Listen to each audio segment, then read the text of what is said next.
Welcome back to the gun dungeon, guys. Got a little pocket rocket for you here today. This is the Smith & Wesson 340 PD 357 Magnum. Check that out. This is the scandium frame with the titanium cylinder. A friend of mine loaned this to me for review on the channel, so appreciate that. Thank you, Jeff. Appreciate it. I think he just wanted to see me squirming in pain from shooting some heavy loads out of this. And that's what we're going to do today, because I know everybody likes to see me in pain for some reason. So we will do that. I've shot some of these, not really powder puffs. They're full power, 38 special, 158 grain. Some coated loads here. Have some lead round nose. These are a little more powder puff. But they're pretty stout loads, and honestly, just shooting that, it's not bad. It's not really any worse than my 642 as far as shooting those loads go. They're 38 special though, so keep that in mind. This is a 357 Magnum, so we can get a lot more rowdy, and we plan to. I also have some 170 grain coated loads here. Those are hand loads loaded with H110, so they're stout. I've got some 125 grain XTPs. I have some heavy outdoorsman buffalo boar. These are freaking brutal, guys. I think they're 180 grain. Yeah, 1,400 feet a second. Not looking forward to that. And I have some 357 Magnum 135 grain gold dots. And he also sent me some 38 special plus P 135 grain gold dots. Both are the short barrel variety. So I'm gonna run those across the chronograph and see what kind of differences we get between the 38 special plus P 135 grain gold dot short barrels and the 357 Magnum 135 grain gold dot short barrels. And I don't know what has got my chickens so upset. Maybe they just don't want to see me in pain, but they are very, very upset right now. So we'll just talk about some of the features real quick, and then we'll get into some shooting. Like I said, it is a titanium cylinder, scandium alloy frame, very, very light gun, lighter than the 642 even. And it is 357, as I said. It comes with the fiber optic front sight here. Check that out. That is very, very sweet. Standard rear, you know, nothing special in the rear there. It does have reinforcement in places where it's needed, like above the forcing cone, for example. Back around your firing pin is reinforced. It's not scandium around the firing pin or the cylinder latch in the rear there. Like I said, this thing is extremely light. He did put the Crimson Trace grips on here, so using those, they feel pretty comfortable. Hopefully they're gonna help me some. Do have your lock over here, your Hillary hole, but I've never had issues with any of those in any of the guns I have that have them. I don't know where the talk of them locking up or having problems comes from, but it's not in my experience, so take that for what it's worth. I've shot quite a bit of Smith & Wessons with the Hillary hole with no problems. Now take note on the front here. You'll notice here it says no less than 120 grain bullets. Hopefully you can see it. There we go.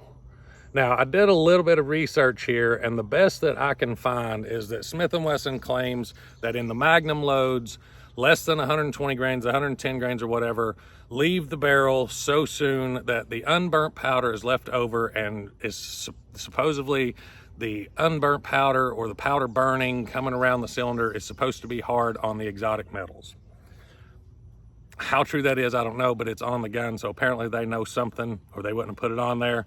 But just keep that in mind. It does have that right on the gun itself, so I would probably go ahead and avoid those in Magnum charges.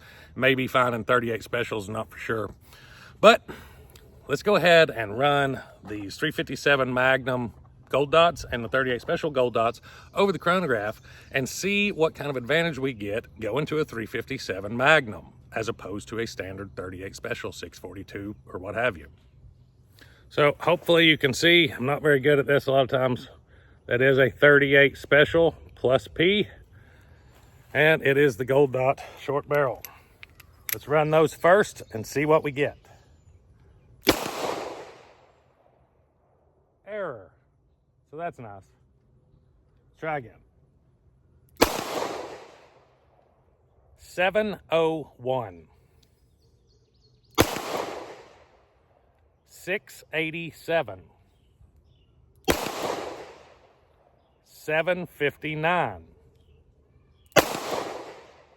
677. Okay, there you go. 357 Magnum. Let's see what kind of difference we get.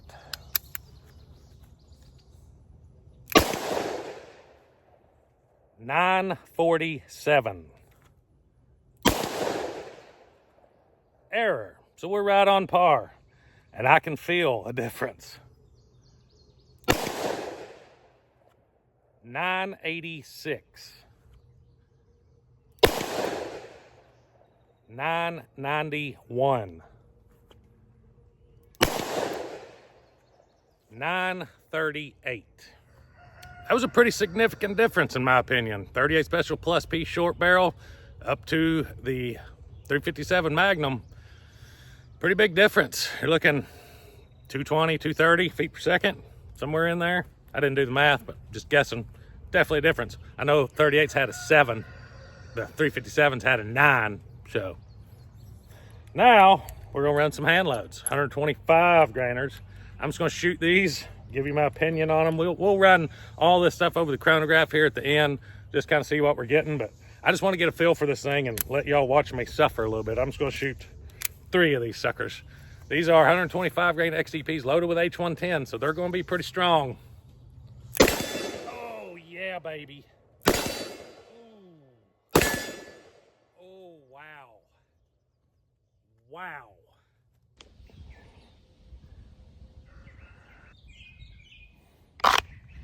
Y'all be sure to go check out Vetter Holsters, big sponsor of the channel. Have about any kind of holster you can think of. There's one of the cool designs that they have. You saw the blood red holster for my XDM 10mm.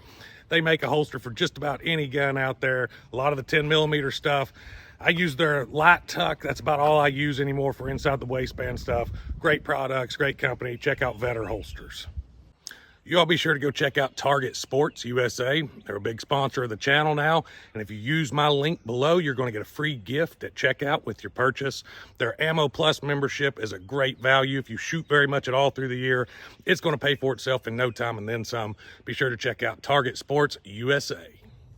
After filling those, I'm not looking forward to these buffalo boars. I'm just going to do 2. I'm just going to be honest with you. That's all I'm going to do. I don't even know if I can handle the second one.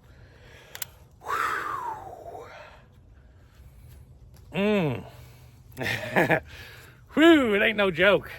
Here we go. Holy cow. You know what? I'm gonna do the second one on slow-mo and you can watch it from there. I'm not gonna do more than that.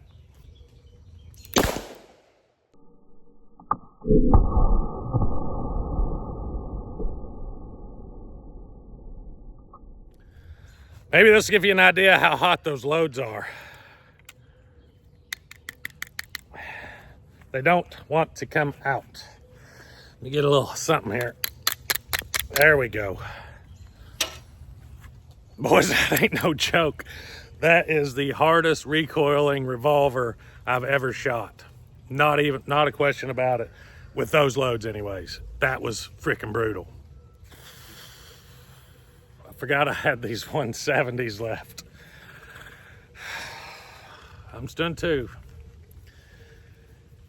Man, I'm telling you, it's when he dropped it off to me, he said, it's not a heavy recoil like this. It's just like hitting your hand with a center block. And that's honestly about the best way to describe it.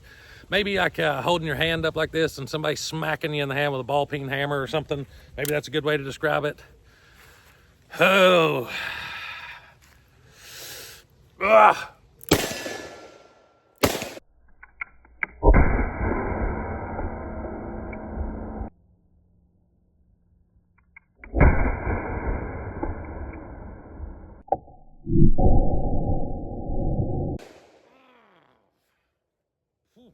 Now, just for case in point, here's some of those 38 specials. I'll load some of the powder coated ones, 2 of those, and then 2 of these bare lead ones. I'll shoot the bare lead ones first, These are honestly not bad. They're very, very tolerable. Just like a standard 642 or any other J-frame, they're not too bad. So I'll run those, throw some slow-mo in there, take a look, see the difference.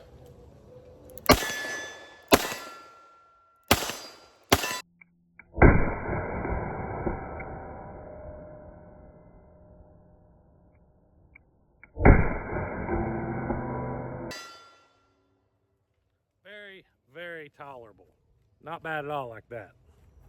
All right, we're coming back to the chronograph. And what I'm gonna do now, I'm gonna run one of those powder coated 38 specials, 158 grain across the chronograph. Then we will have one of the 125 grain XTP Handloads, H110.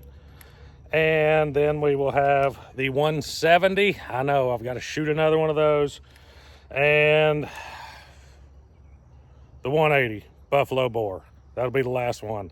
Probably the last shot I'm gonna take with this gun. At least with 357s in it. Hopefully I don't get any errors. So here we go.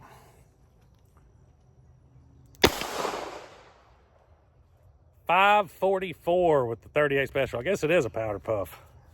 All right, next up be the 125 grain XTP.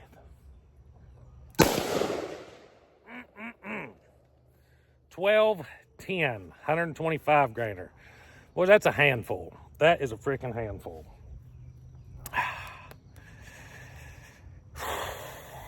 Hope my wife ain't watching. 170.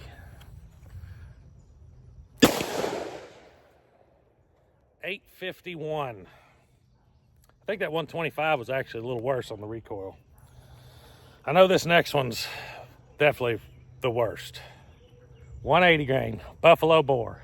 Please don't get an error.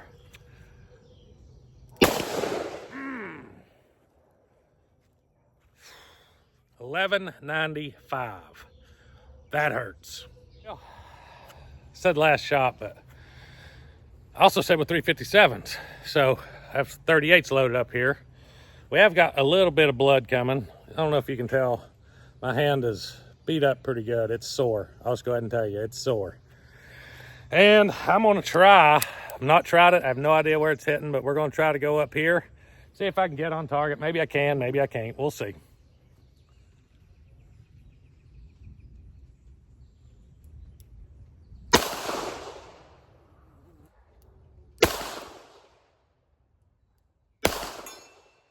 Oh, we got it.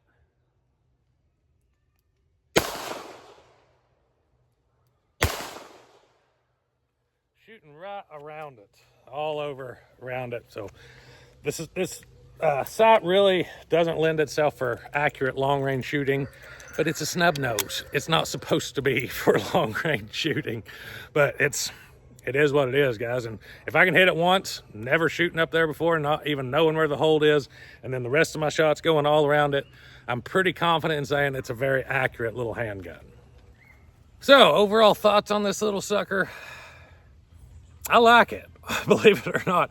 As painful as it is, I like it. But I like it for a couple reasons. One being the versatility.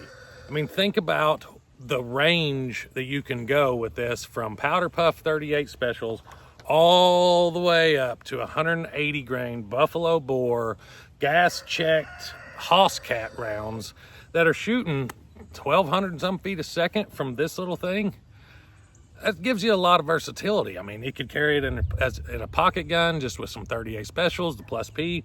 And honestly, those 135 grain gold dot Speer 357s weren't bad at all out of that, and would be a step up from the 38 specials, obviously. So honestly, I would probably carry those 357 Speer loads. That would be something that I would very, very much consider carrying. The recoil wasn't bad. 900 and some feet per second, 135 grain bullet. That's not bad at all. And like I said, the recoil was very, very manageable, especially once I started shooting that other stuff and I saw how rowdy it really could be. But, you know, as far as just shooting, the 38 special, it ain't no different than any other J-frame as far as the recoil impulse goes. But when you get to the big ones, there's definitely... Now, would I carry like this 125 grainer? Probably not. And reason being is I don't think I could train with it enough to feel confident with it. And after that first shot, the second one you're going to be dreading.